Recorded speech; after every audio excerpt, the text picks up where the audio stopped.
사랑하는 성도 여러분, 지난 한 주간 평안하셨습니까? 사랑과 구원의 발자취 이번 주 순서는 터키 동부 지역의 샨누우르파라는 도시와 그 근처 유적지에 관한 이야기입니다. 지금로부터 1만 년 전쯤에 오랜 구석기 생활을 끝내고 인류 최초로 농사를 짓고 야생동물들을 길들이고 하는 소위 농업혁명, 신석기 혁명이 처음으로 발생한 곳이 바로 샨누우르파 지역입니다. 자, 특별히 지난 한 30년 전부터 괴베클리 테페라는 유적지가 발견이 됐고 그곳에서 무려 1만 년 전까지 거슬러 올라가는 석조 건축의 흔적을 찾아내게 됩니다. 수렵을 하던 구석기 말, 농사를 짓던 신석기 초기, 즉 구석기에서 신석기로 넘어가는 그 과도기적인 인류 생활을 구체적으로 볼 수 있는 유적이 바로 괴베클리 테페입니다.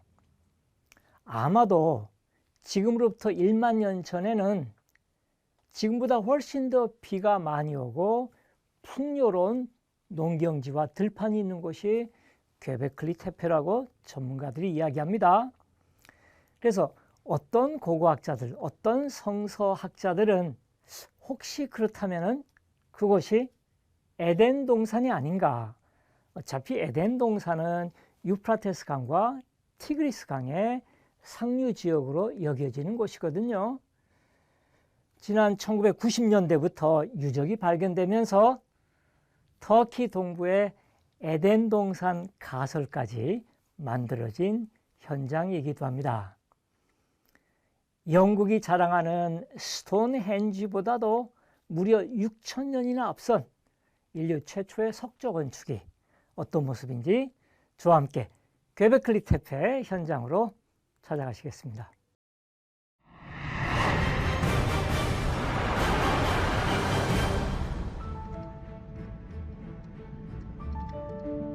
샨누우르파가 자랑하는 세계적인 유적지 괴베클리 테페는 샨누우르파의 북동쪽 15km 지점쯤에 위치해 있습니다.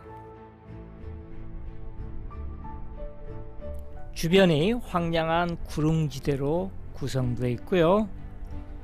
하지만 원래는 이곳이 비옥한 곳이었다는 거죠.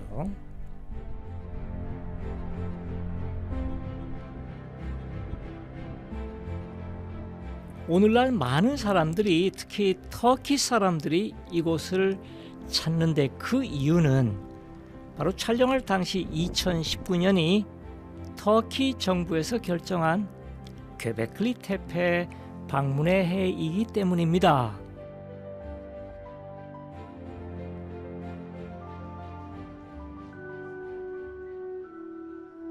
방문객 센터에 들어가면은 괴베클리 테페가 번창했던 1만 년 전쯤에 구석기에서부터 신석기로 넘어가는 그 과도기에 이 지역에서 활동했던 주인공들의 일상생활을 여러 가지 모형과 유물을 통해서 설명해 놓고 있습니다.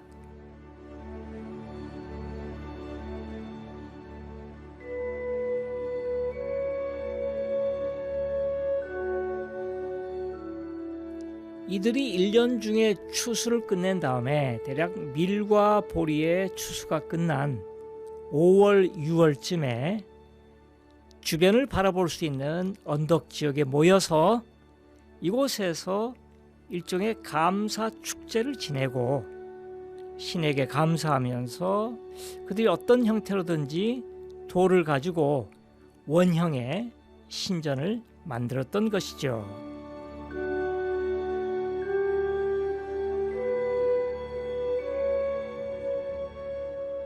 방문객 센터에는 실제로 이 지역에서 발견된 돌칼로 만들어진 낫이라든지 돌을 깎아서 만든 그릇들, 또 도구들, 또 특별히 밀과 보리가 세계에서 최초로 재배된 곳이기 때문에 두 가지 작물의 샘플을 전시해 놓았습니다.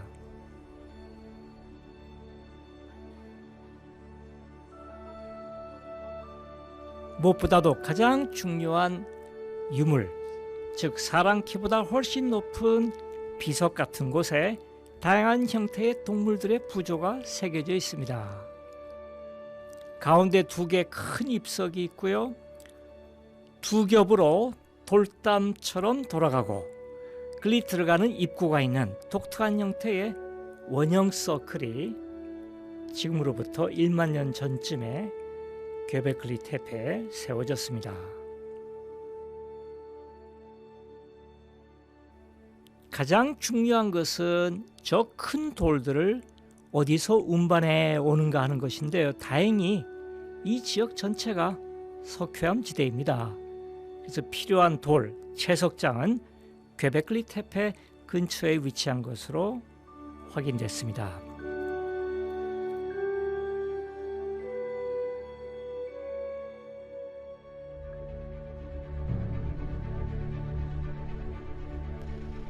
오늘날 현장으로 가기 위해서는 방문객 센터에서 셔틀버스를 타고 조금 언덕을 올라가면은 현장에 도착하게 됩니다.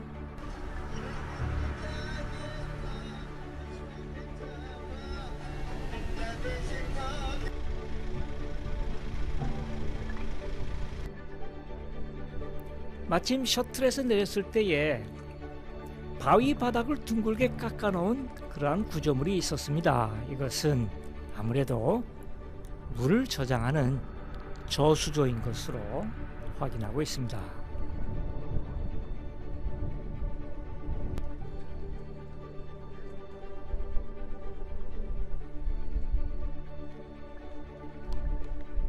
오늘날 신석기 시대 중요한 유적들은 발굴했다 하더라도 비바람에 쉽게 훼손이 됩니다.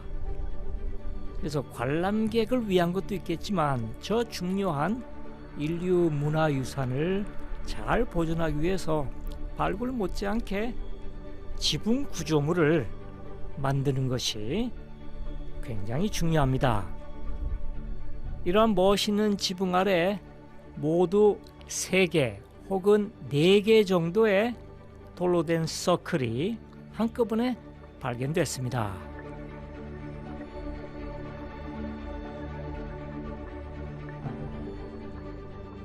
가운데 2개의 돌을 중심으로 여러 개의 돌들이 한 겹 혹은 2겹으로 원형의 서클을 이루고 있고요.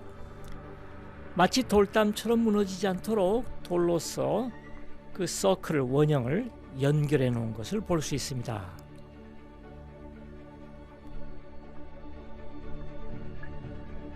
göbekli tepe 유적의 또 하나의 특징은 이러한 돌로 만든 비석 같은 잎석들이 이 표면에 다양한 종류의 동물들의 부조가 새겨져 있다는 점입니다.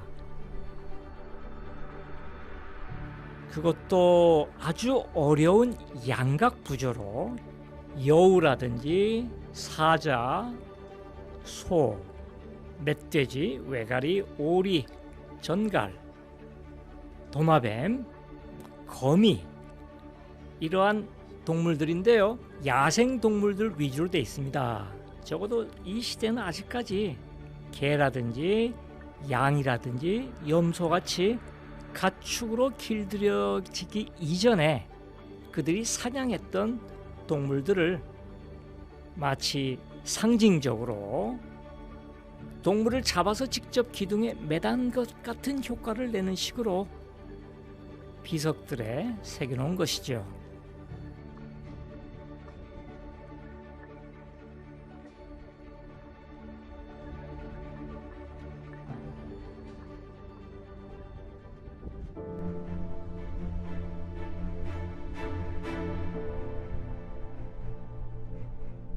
göbekli tepe의 대표적인 원형 서클 위쪽으로 지금도 계속해서 발굴이 이루어지고요. 두 번째 관람객을 위한 공간이 멋있게 삼각형의 지붕으로 마무리됐습니다. 중요한 것은 이곳이 종교적인 중심지인데 그 당시 주인공들은 과연 어디에서 살고 있었는가? 그들의 주거지에 대한 것이 중요하겠죠. 그것은 이제 출토되는 유물을 통해서 일상생활의 도구들이 나오면은 그곳이 그들의 주거지라고, 그들의 집터라고 확인할 수 있습니다.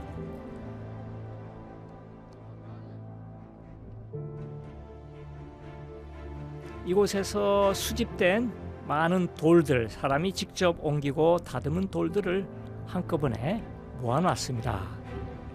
좀 더 자세하게 분석할 필요가 있는 중요한 유물들이지요.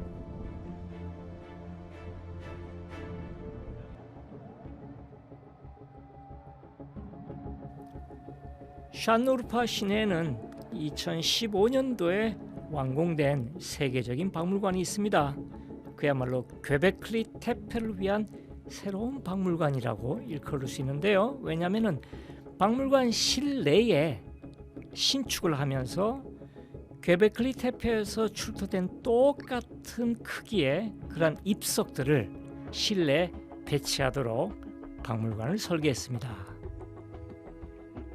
현장에서는 직접 이제 관람객이 안으로 들어갈 수 없습니다만 샨누르파 고고학 박물관에 이 모형이 있는 곳에서는 가까이 가서 직접 만져보고 또 다양하게 어떻게 채색을 했는지 현황들을 자세하게 확인할 수 있습니다.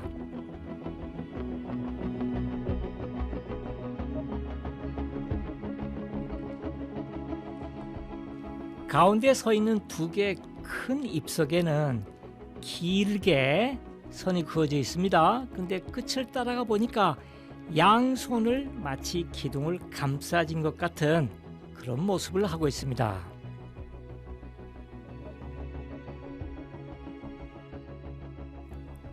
göbekli tepe 말고도 샨누르파를 중심으로 여러 군데에서 비슷한 형태의 신석기 시대의 유적이 발견됐습니다.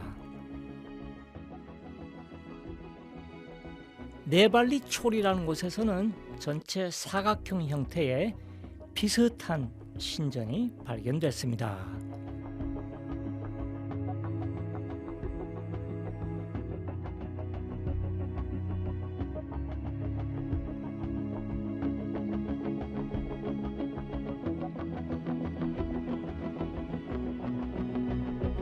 현장에서 채석장까지 별로 거리가 멀지 않기 때문에 돌을 운반하는 데는 큰 문제가 없었으리라 추정합니다.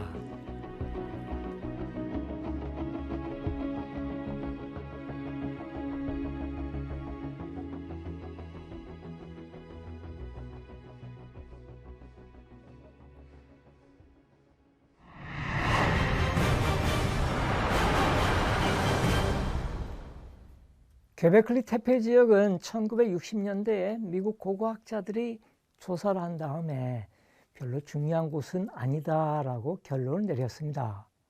근데 지난 1994년에 독일 출신의 클라우스 슈미트라는 고고학자가 혹시나 싶어서 그 지역을 자세하게 조사하다가 사람이 인공적으로 다듬은 커다란 돌들의 흔적을 발견하게 됩니다. 그때 이 고고학자가 재미있는 이야기를 했어요. 나는 현장에 도착해서 땅속에 파묻힌 돌의 흔적을 보는 순간 만일 내가 이 자리를 바로 떠나지 않는다면 어쩌면 내가 죽을 때까지 이곳에 평생 남아있을지도 모르겠다. 그런 말을 했는데 결국 슈미트 고고학자는 그 자리에 남아서 오늘날 우리가 볼 수 있는 그 웅장한 유적지 발굴의 책임자가 됩니다. 전문적으로 땅속에 어느 정도 묻혀 있는가 알 길은 없겠죠. 이때 이제 마그네틱 자기 공명을 이용해서 땅속에 파묻힌 구조물을 확인하는 지표면 자기 조사를 통해서 돌들이 수백 개가 박혀 있고 서클로서는 원형 석조 건축이 20여 개 정도 있는 것으로 확인을 했습니다. göbekli tepe가 자랑스럽게 여기는 그 지역, 그곳에 형성된 고대 도시가 샨누르파입니다.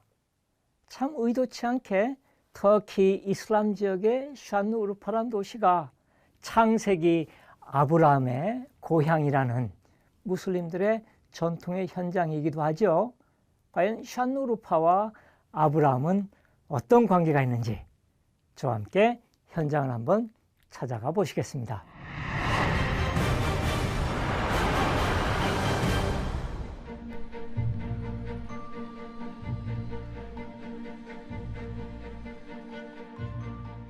샨누르파의 옛날 이름은 에데사입니다. 오늘날 이곳은 도시에서 굉장히 중요한 공원으로 조성되어 있습니다.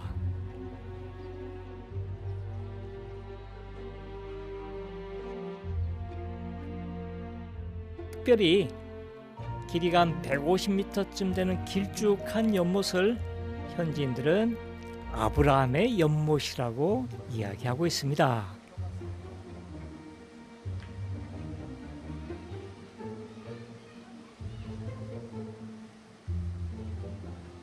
과연 샨누르파가 아브라함과 어떤 연관이 있을까요? 심지어 이 연못 바로 옆에 있는 그 사원을 할릴 라흐만 사원이라고 부릅니다. 할릴 라흐만은 아랍 세계에서 이야기하는 아브라함을 뜻하지요.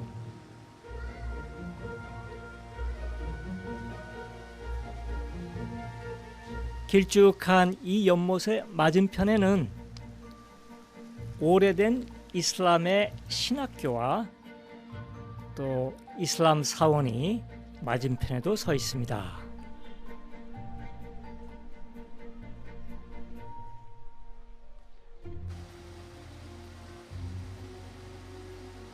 이곳이 아브라함과 연관을 갖게 된 이유는 바로 연못에 살고 있는 물고기 잉어들 때문입니다.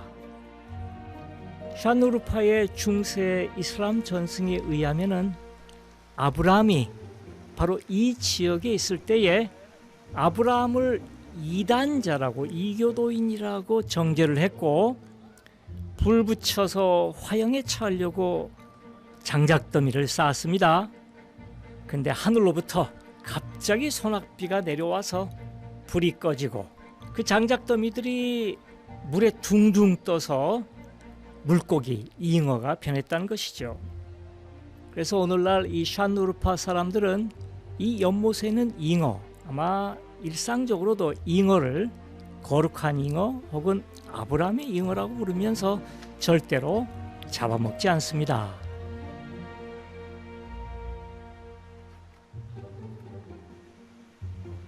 아브라함은 기독교인뿐만 아니라 이슬람에게도 굉장히 중요한 예언자, 성인으로 숭배되는 인물이죠.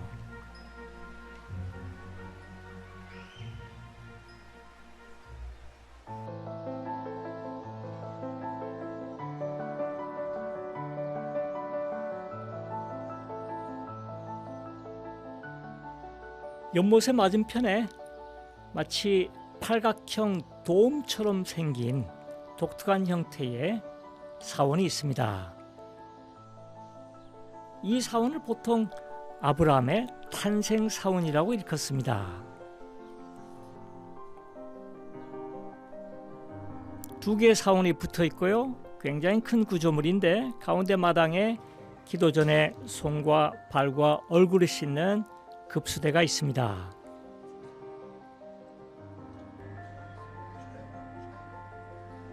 주로 사람들이 방문하는 사원 내부는 데르사 사원 내부에 마캄 이브라힘, 즉 아브라함의 장소라는 바위 굴입니다. 이곳에는 바위 틈새로 맑은 물이 솟아나오는 샘이 형성되어 있어서 기도하러 오는 사람들이 마치 성수처럼 물을 별도로 집으로 가져가는 모습을 볼 수가 있습니다.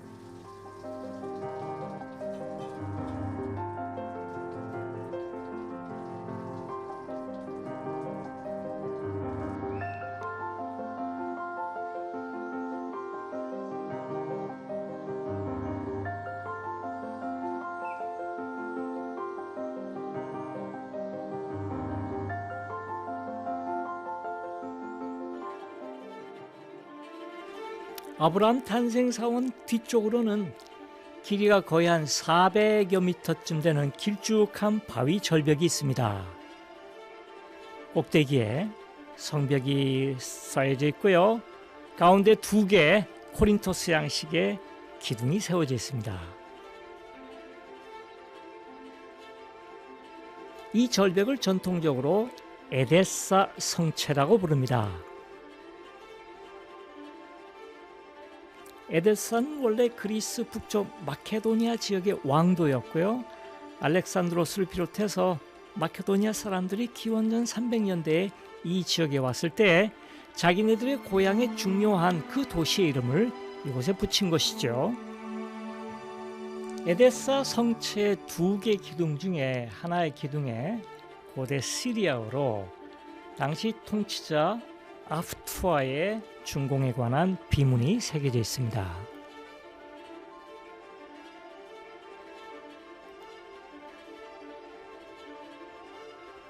바위 절벽 사방에 깊은 해자가 파여져 있습니다. 바위임에도 불구하고 언덕에 올라와서 성벽으로 쳐들어가기 전에 깊은 해자 장애물을 만나게 되는 것이죠.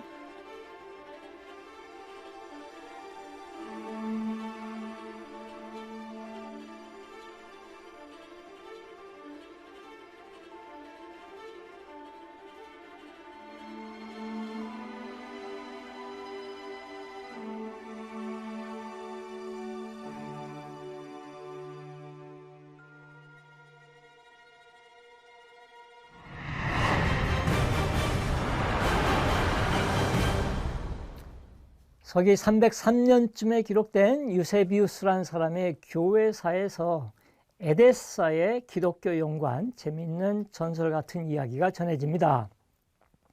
에데사 왕국의 아부가르 5세 왕이 불치병에 걸렸습니다. 나사렛 예수께서 병 고친다는 소문을 듣고 에데사 왕이 팔레스타인에 편지를 보낸 거죠. 제발 좀 이곳에 오셔서 내 병도 고쳐주시고 유대인들의 박해도 피하시오. 하지만 예수께서는 답장을 보내면서 직접 갈 수는 없는데 대신 제자 다데오를 파견했다는 겁니다. 유세비우스 교회사 내용이 어느 정도 역사적 사실인지 후대 전문가들에 의해서 실제로 에데사 왕국이 선교가 이루어진 것이 서기 200년쯤이어서 같은 아부가르지만 예수 당시의 5세가 아니라 아부가르 9세의 이야기가 아니겠는가. 기독교 복음으로 병이 나은 에데사 왕의 이야기란 것이죠. 터키 동부의 거대한 도시 샨누르파는 이슬람에서 아브람의 고향으로 강조하고 있습니다. 그 이유는 하란 북쪽에 있어서 갈대아 우르에서 왔다기보다도 하란 북쪽의 샨누르파 쪽에서 아브람이 출발해서 바로 이 하란을 거쳐서 다마스쿠스를 거쳐서 가나안 땅으로 들어갔다는 것이죠. 우리가 신학적으로 혹은 역사적으로 검증할 수는 없지만 이슬람에서도 아브람을 선지자로 신봉하고 있기 때문에 어떻게 해서든지 이슬람권에서 아브람에 관계된 성지를 만들게 되는데 그 현장이 바로 샨누르파라는 것입니다. 저희가 준비한 순서는 여기까지입니다. 다음 주 시간까지 안녕히 계십시오.